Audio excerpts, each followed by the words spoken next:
Hello. Hello. Welcome to Tea with the Druid, number 273. This is Philip Carr-Gomm, and Tea with the Druid is brought to you by the Order of Bards, Ovates and Druids. Lovely to be with you.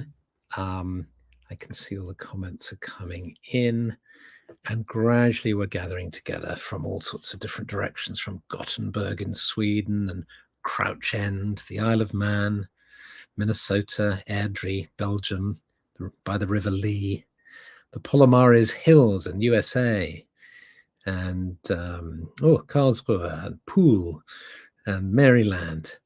I love saying the names because they evoke different landscapes: California, Goring, London, Achfaz in France, Gotland in Sweden, the New Forest, the magical Moray Firth, Lincolnshire, Holland, Tacoma, Washington, Warsaw, Poland, Switzerland, Ireland, Norway, Milan, Milario, Ann Arbor, Geneva, Belfast, Liverpool, Barkham, Cantabria, Manchester. Yes, Cornwall. Good, lovely to see you. Finland, Kovajoki in Finland, Bromley in Kent. Lovely, welcome to everybody. It's lovely that you're here. So, as we gather together, just settle. Let's imagine that we're settling. We've all, some of us have come a long way, and we've arrived in the forest clearing. And I don't know how you feel when you attend a meeting or you come into a gathering, but there's also interesting kind of combinations of feelings of excitement and fatigue and interest and concern and curiosity and so on. Just tune into your heart, your body, and how are you feeling. What's your body feeling? What's your heart feeling? And just if you'd like to do this, it'd be lovely if you just share a few words how you're feeling. Just one word, 2 words, where you're at. Let's see how everybody's feeling on this September evening in 2023. And somebody's feeling lonely. Somebody's happy to be in the grove. Somebody's excited, feeling at home. Gratitude for this. Feeling held by the earth. Fatigued confusion. Excited and happy. Looking forward to the autumn colours. Raw from a hard day. Stolen away. That's an interesting feeling. Feeling peaceful. Happy to be here. Got a cold, but very mellow. Ow, somebody's been stung by a wasp somewhere. Calm. Sad. Ah, yes, I'm going to get onto that, Simon. Recharging. Roswitha, hello to you. Greatly inspired by R. Arwen. Proper wobbly. Mixture of joy and sadness, but good to be in the grove now. Positive and productive. Shoulder achy. Calm and happy. Hot from the weather. Grateful and happy. Blessed to be in the grove again. Tired but calm. Wistful for summer's end. Inspired by the crystal fair I went to with friends yesterday. Optimistic, needing focus. Content. Had a lovely day foraging. Electrical. Somebody's feeling electrical. Apprehensive, excited, relaxed. Calm and balanced. Happy and grateful. Neck, back pain, relaxing. Toiling away, delivering mail. Wow, somebody's on a mail run right now. Tired, relieved after sorting a long-term worry. That's always a great relief, isn't it? Gosh, Tara, you haven't been well. Gosh, the messages are flying through and they flip away so fast. Happy to come here. Transitory, yearning to connect with the earth, tired but serene, missing those past. So, gosh, lots of different feelings, and I don't know about you, but I find it fascinating just reading these messages, because behind each one, Horace Wynne says, for instance, missing those past, and you can sense a whole story there. And then Carol says, needing to focus but tired, and that's such a familiar feeling, and there's a story behind that. So these are like these are like little flowers on trees or messages on trees, just that indicates so much more. Twiggy is feeling deeply happy. Okay, so yeah. Well, I'll tell you how I am feeling. I just as I was actually broadcasting the invitation, I suddenly remembered it was September 11th. And I was right back at that time again. It's 22 years ago. So there may be people watching this either now, and welcome to you if you're watching the recording. If you're watching the recording, who it may not have been in your lifetime. You may be younger than 22. But for many of us, for those who are older, we'll remember very vividly that day. And I'd like to actually begin. I've never done this before, but I'd like to begin by lighting a candle. On that day, almost 3,000 people died on the September 11th. Let me see if you can see this. This is a beautiful candle made by Ziggy in Austria, a member of the order in Austria. There's the great bear. Lovely candle. And there's the symbol of the order of the Arwen there, 3 rays of light. And then that symbol that may be familiar to you from Chalice Well of the two, the meeting of the two worlds. This is the well cover at Chalice Well. It's a beautiful candle. So in a way, it's a shame to set light to it, but I'm going to set light. And let's just have a few moments in silence together. Just, oops. Just sending our prayers and our thoughts to those who passed onto the other side, and for those loved ones who remained here. Just let's sit for a few moments with this candle.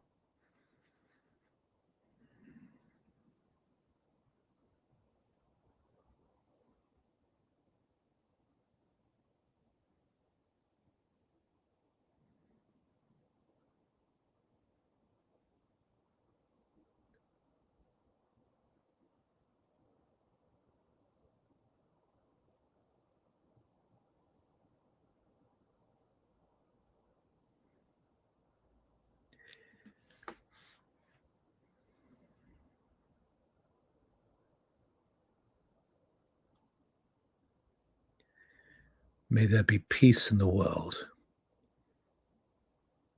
May the light of this candle bless all those souls who on that day, on this day 22 years ago, found themselves finishing their earthly incarnations.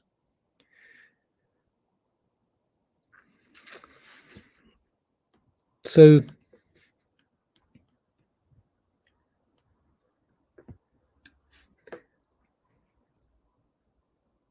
in this time, so I'll tell you I'll follow this thread of feeling. I think when we tune into great tragedies like that, there's a way in which our boundaries are bridged, are broken. It's very we lose our bearings, our compass. And I've just seen that my laptop's unplugged. I'm so sorry. I'm going to plug it in. As you can see, I'm a little phased by this because I'm upset.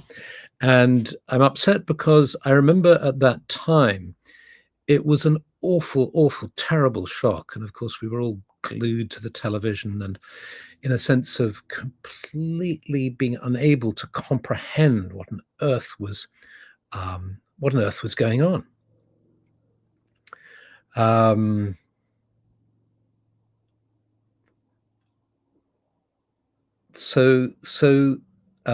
I couldn't believe my eyes, says Tara. Exactly. And I'm not trying to go for closure here. What I'm trying to do is explore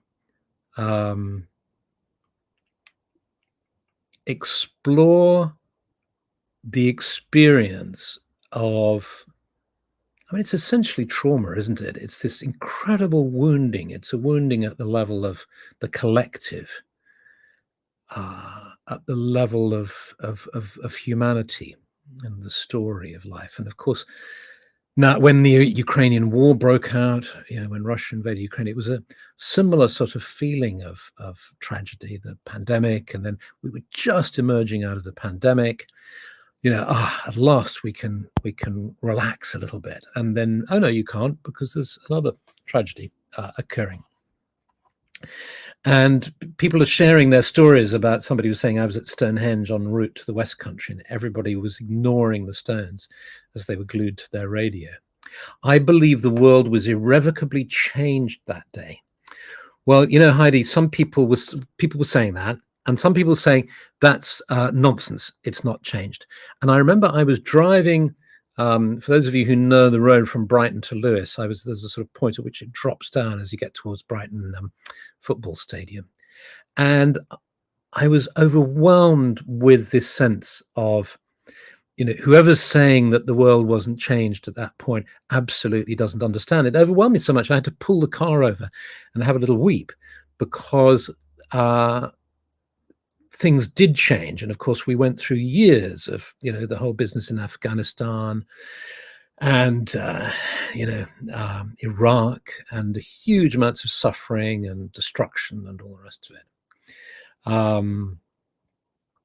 Somebody was talking about the fires that are going on today, but of course, the point I suppose I want to get to is that it doesn't stop. It's not as if these sorts of things happen once and then it's a one-off, but there are continual assaults on our stability and our sense of calm and peace. Just recently they've released data that this has been the hottest year in 120,000 years. I mean, this is incredibly serious piece of inspiration. Inspiration is an incredible piece of information. And the question, I suppose, is, how can I let this information in? How can I not be in denial about what's happening? How can I allow myself to feel these things as much as I'm able to, and yet still function in the world and be able to not be polaxed by this for any length of time? And I think this is a struggle that those of us who are aware of the environmental situation are very much dealing with on a daily basis. And eco-anxiety is, of course, a huge thing that many people are really feeling. So it's massively unsettling. And yet we also know, I think, or I believe, I should say perhaps, that in order to be of any use to myself or anybody else, I need to have some level of equilibrium and ability to function. Otherwise, I'd just be a puddle on the floor.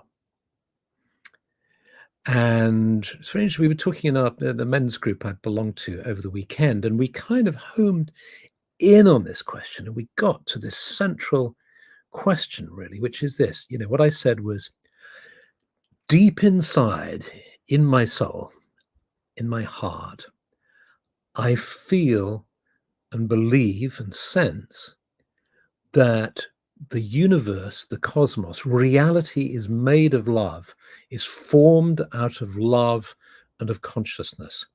And despite all the evidence to the contrary that I may perceive with my senses, despite these tragedies and difficulties,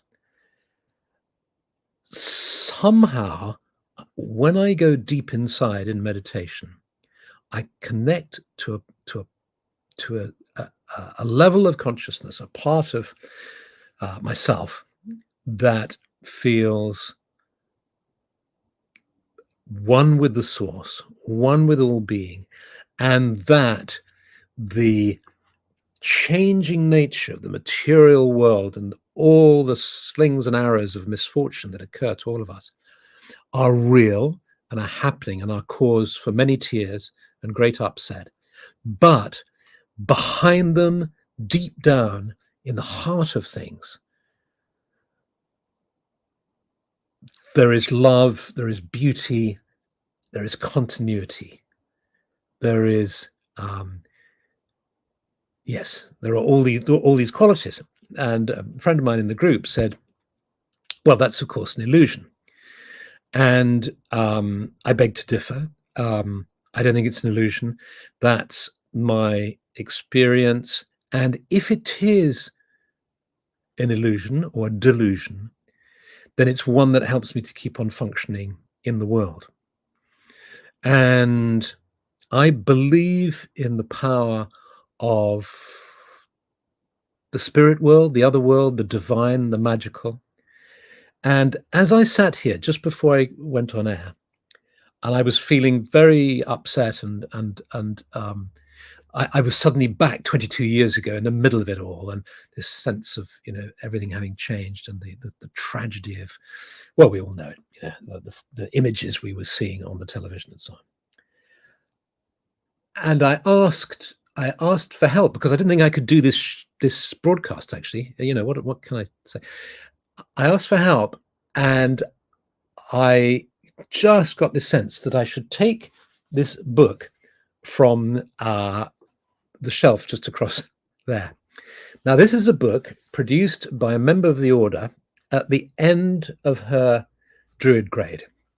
When you study with the order, you're encouraged at the end of your work through the Bardic, Ovate, and Druid grades to produce a review.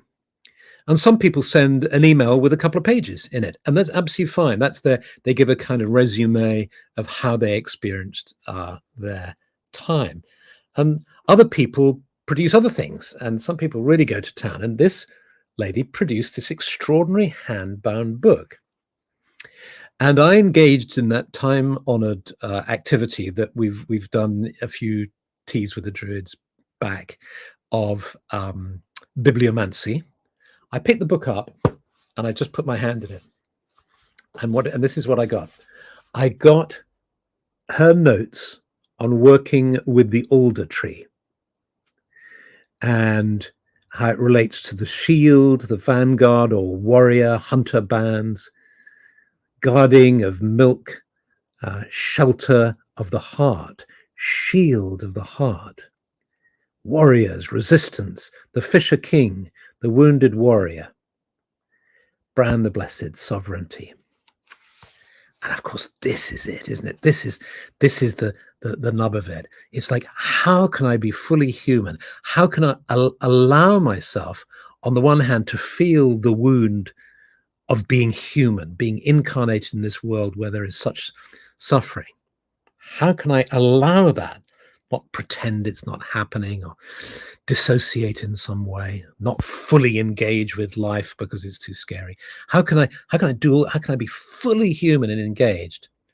And at the same time, how can I know when to use my shield, when to protect myself, when to say, you've cried enough, it's time now to move on, or time now to do something else.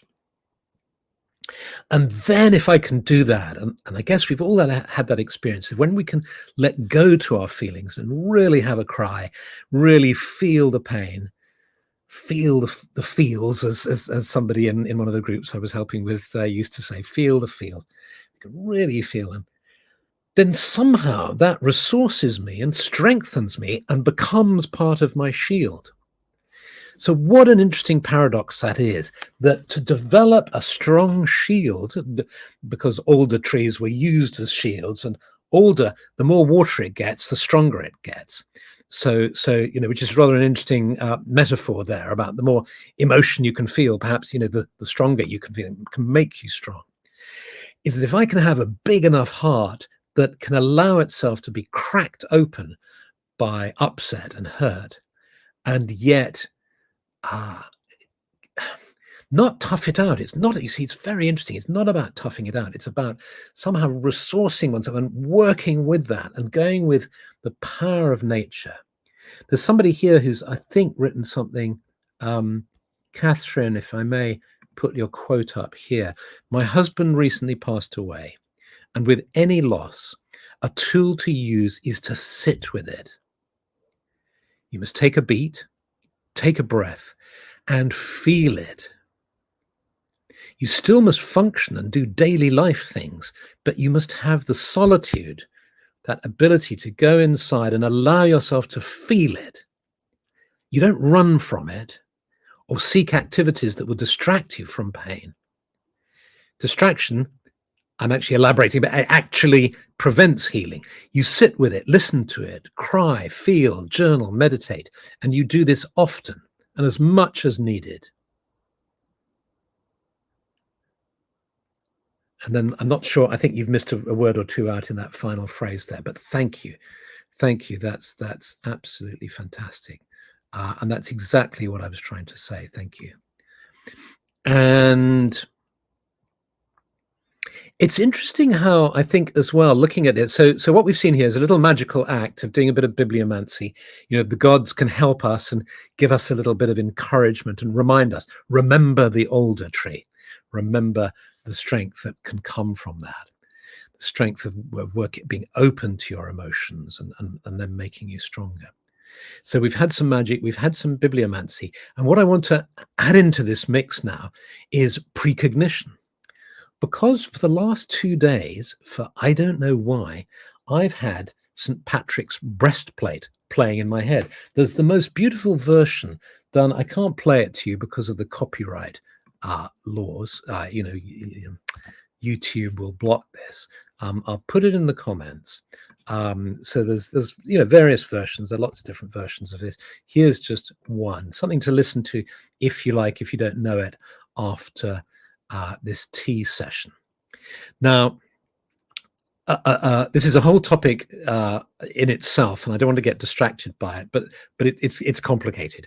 On the one hand, St. Patrick's breastplate uses, this ancient shamanic pre-Christian concept of the shield and the directions, above, behind, to the right, to the left, above and below,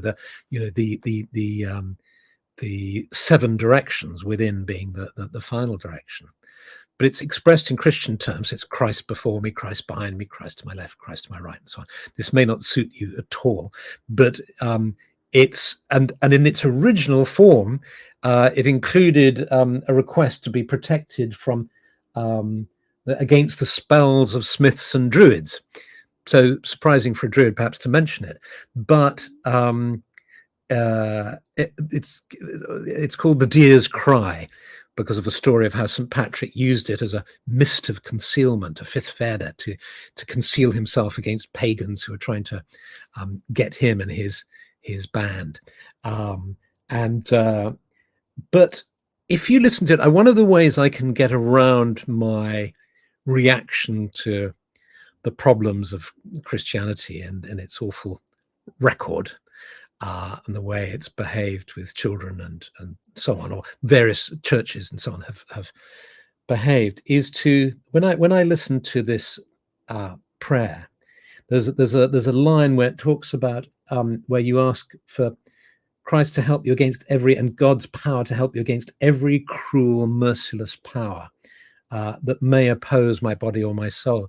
And I imagine a Christian person in Syria or in anywhere being persecuted, or I imagine somebody being in prison, a Christian being in prison, and how much strength they must get from this prayer. So if I imagine myself into that position and then I listen to this prayer, it's fantastically strong and powerful, I think. And yes. So this, it seems to me, is a central task that we're called upon to engage in as humans, to be open, but we can't be completely open all the time. Imagine if you reacted to the news from Ukraine or, Yemen or wherever a war is going on in the same way you reacted it the first time you heard it. The first time, the attack occurred on Ukraine, and the rockets were killing civilians and all the rest of it. so distressing. It was almost impossible to watch the news. It was just terrible and very upsetting. And you can't keep functioning in that way, sobbing every night as you hear the latest news. So you develop some kind of approach, some way of dealing with it. Some people deal with it by not watching the news. Other people watch the news, but they maintain their stability in some way.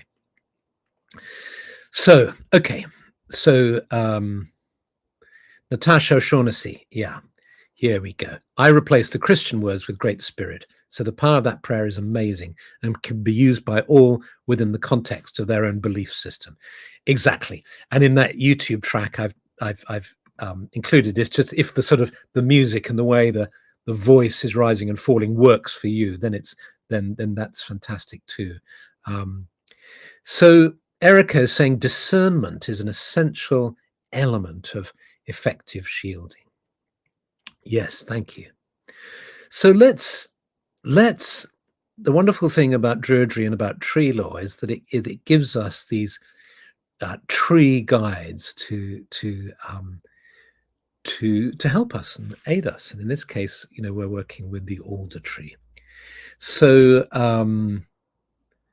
so let's I'm not going to get distracted by all the lovely comments. Let's go inside now. Let's just take a few moments to connect and deepen. And one of the ways that we can find strength is in community.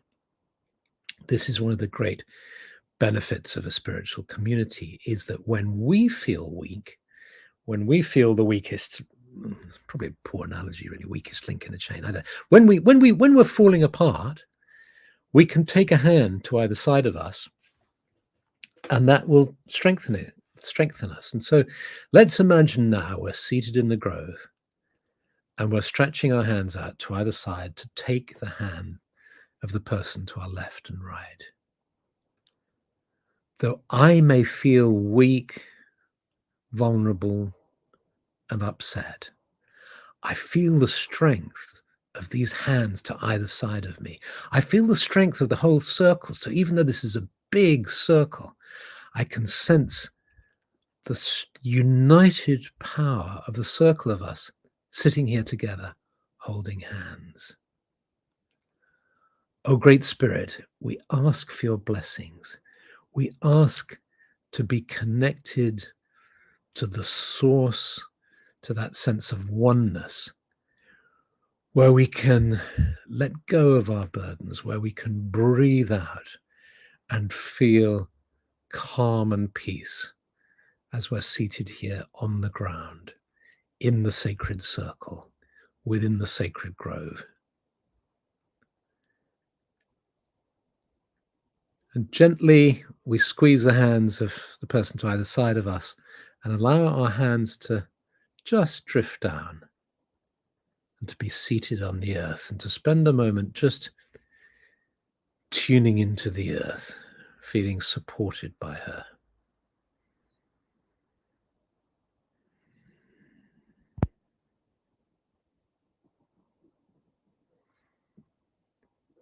And as I breathe in, I feel the energy and the stability of the earth just gently rising up in my being, bringing me a sense of calm and stability. And I breathe in and out with the earth now, as if the earth herself is breathing in and out as I breathe in and out.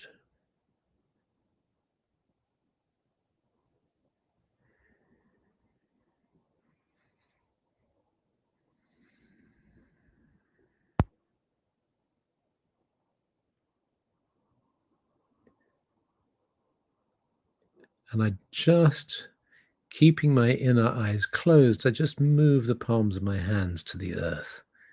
And I feel the earth. And I ask that the earth might be blessed, might be preserved and protected. And I sense the roots of the trees now. I bring my hands back up to my lap and I sense the roots of the trees deep in the earth and their trunks rising up around me. Dear trees, brothers and sisters, I thank you for your guidance, for your strength.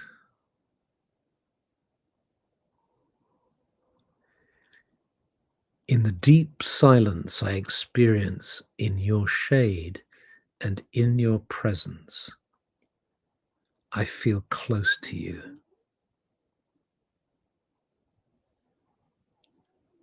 I sense your peace and I sense your strength too.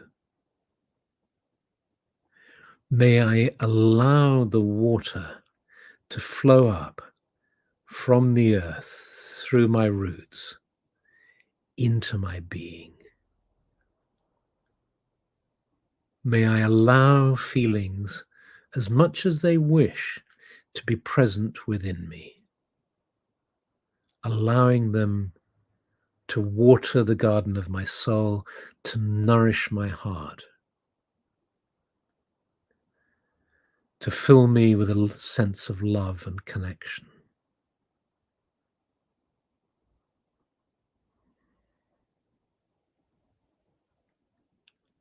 And dear trees, I sense your great branches and leaves high above me now, waving in the breeze. And I sense the sky and the air and the energy of the sky flowing down into me as I breathe in deeply. And I feel myself being energized by the sky and by the air. And the energy of the sky meets the energy of the earth within the center of my being.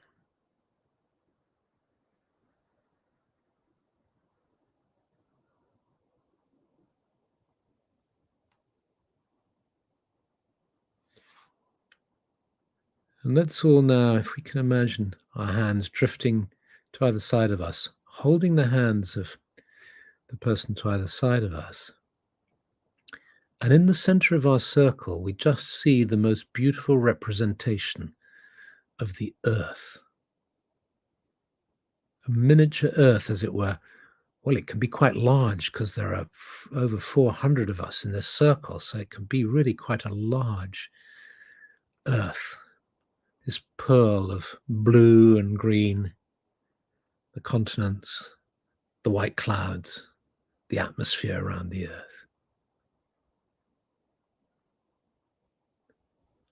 And we can feel how we're all sending our love to the earth and just in an effortless way. It's not like we're making a great effort or a strain. When you're with something or somebody you love, you don't have to strain at it. You just have to open your heart. You don't have to force yourself to feel love. You just feel it. So we're just sitting here, feeling our love for the earth.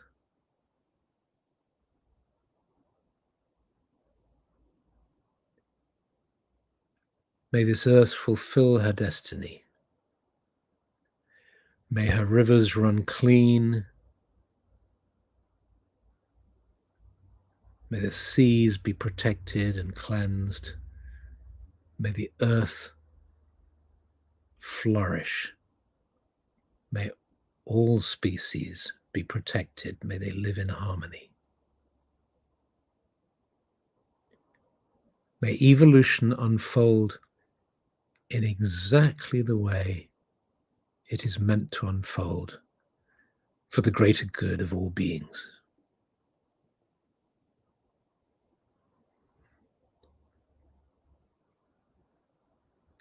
And gradually our awareness of the sphere of the earth dissolves, and we sense ourselves as a group. We feel that sense of companionship and support. We know that we can be open-hearted here.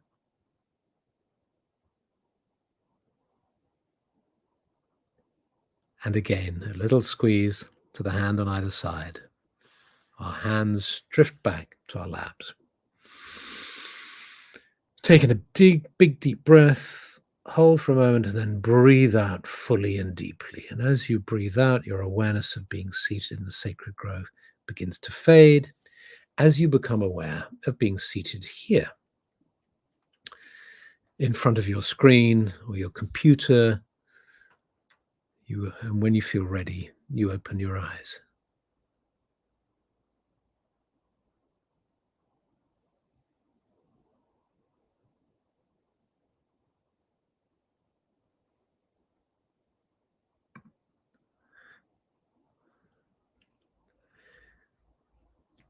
Twiggy is saying, when my little brother died, I was on an expedition in the Arctic Circle. No phone signals. The moment of his death, out in the wilderness, unaware of the news, I felt that I was suddenly wrapped in a black cloak. My legs went weak and I looked all around me and the place was death everywhere. But in that very same moment, I learned amidst the holy landscape of the Arctic an acceptance of death. Death as life and life as death. I wobbled back to base camp. My phone sprang to life. Gosh, thank you for sharing that story, Twiggy. That's extraordinary.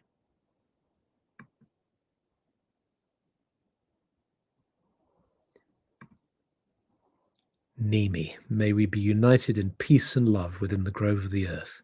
May healing and protection spread like a shield of love around the whole planet.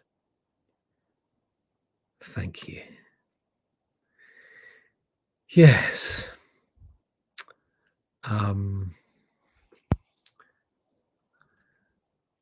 Miriam felt a strong holding tonight. Thank you. Thank you. So many, many blessings to you. Lots of love. And we'll meet again next week. And thank you for being here. It feels really good to be with you. As Fiona says here, that was a wonderful spirit of community within the grove. That's lovely. Okay, so bless you, much, much love, and see you all next week. And I shall come back and read all these comments with a cup of tea in a minute. Bye.